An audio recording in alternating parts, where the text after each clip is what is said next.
2021 was an absolute year full of banger matches. With fans returning, they obviously had to turn up and make amazing matches from AEW and WWE. We saw incredible matches, and it's been unbelievable. But here is my top 10 matches of the year.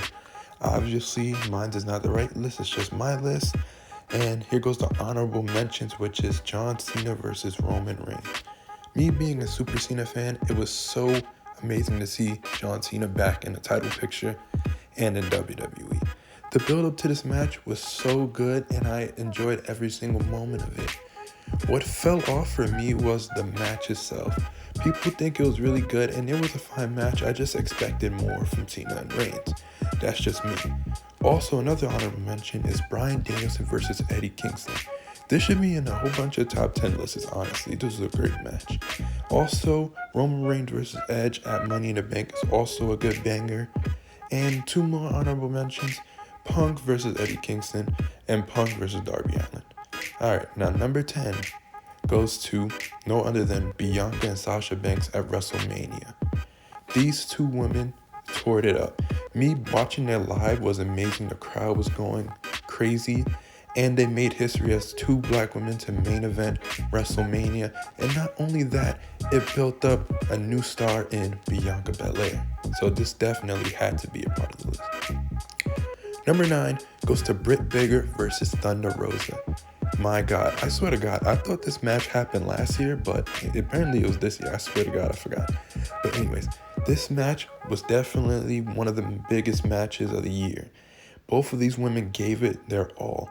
And not only that, that created a star out of Britt Baker. And it's just amazing to see how far she's come, because now she's the reigning AEW Women's Champion. And there's no doubt about it, we're going to get a rematch with these two, and this time it's going to be for the title. What an amazing match it was. Number 8 goes to Edge and Seth Rollins at Hell in a Cell.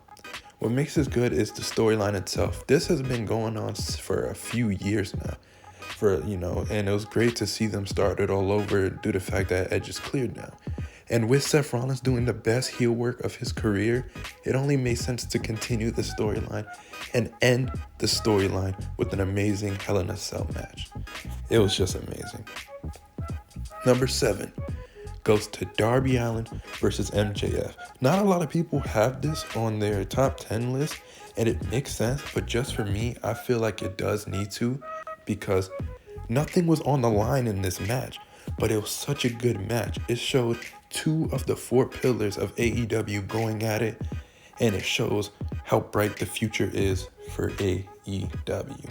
Definitely recommend watch this match if you have.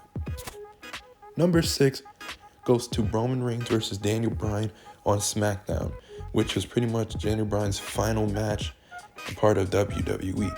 This match was incredible. It was a great way to exit out the company, and it was a great way for Daniel Bryan to push Roman Reigns. Daniel Bryan has just been doing amazing, and it was great. Number 5 goes to Daniel Bryan, Roman Reigns, and Edge at WrestleMania. Once again, I was there for it, and it was amazing. It was a big fight feel, but throughout that, the storyline itself was amazing. People were upset that Edge and Roman didn't get to happen at WrestleMania, but I do think Daniel Bryan is the one that actually brought it to made the main event even better. It was just a great time, and it really pushed Roman Reigns even more by stacking Edge and Daniel Bryan. Number 4 goes to Kenny Omega versus Hangman Adam Page. The importance of this match, I love long-term booking. Storyline itself made this a top tier match, and we finally get to see Adam Page win the big one after all his coming back and struggles throughout his AEW run. It was just so great to finally see him. Now, number 3, it's gonna be a tie. And it could be a tie. Why? Because it's my list and I could do whatever I want. So number 3 is going to be the Young Bucks versus Lucha Bros at All Out. This tag team championship match was incredible. If you have not watched it, you have to watch it. It is absolutely ridiculous. It came to a point where they was using Jordan sneakers as thumbtacks and super kicking. Like, it was an insane match. And what a great way for the Lucha Bros to win the tag titles. It was just great. You definitely got to watch it. Also in the third spot is Walter versus Dragunov. Now, their match at their first NXT was perfectly fine. I think was better. But this one at the last takeover was just insane. It just showed the limits that Walter, can go and Dragunov can go to win titles. It was just the best way to dethrone Walter. These two guys killed it. You definitely have to watch it. It was great to watch. If you like gruesome matches, you also got to watch that. Number 2, I'm going to get a lot of heat for this, but both number 1 and number 2 can be switched around. It doesn't really matter. But number 2 is going to go to Hangman versus Bryan Danielson for the AEW World title. Now, listen, I know people are going to be mad because I put this at number 2. You know what? Because this match was incredible. It could be number 1. They went a whole 60 minutes and went it to the time limit, a whole hour match, and did not get a winner. And that's what made this match incredible. And I definitely can't wait to see the next one on January 5th. But there's a reason why this is not number 1 in my list. Number 1 goes to Kenny Omega versus Bryan Danielson. I'm going to tell you why. Explain why. Not only did this match go into a 30-minute time limit, it has an importance behind it. Think about it.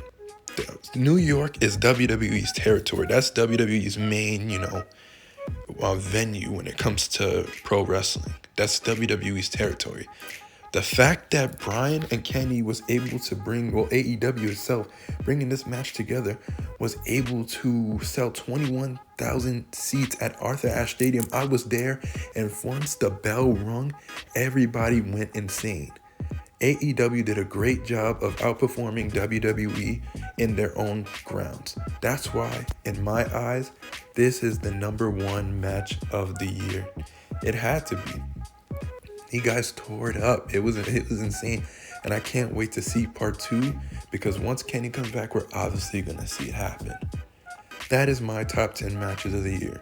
What are your top 10 matches? Do you agree with mine's? And you can say how bad mine's is. It doesn't matter to me. I would like to hear what you guys meant. All right. Once again, this has been NezReacts, and I'll see you in my next video.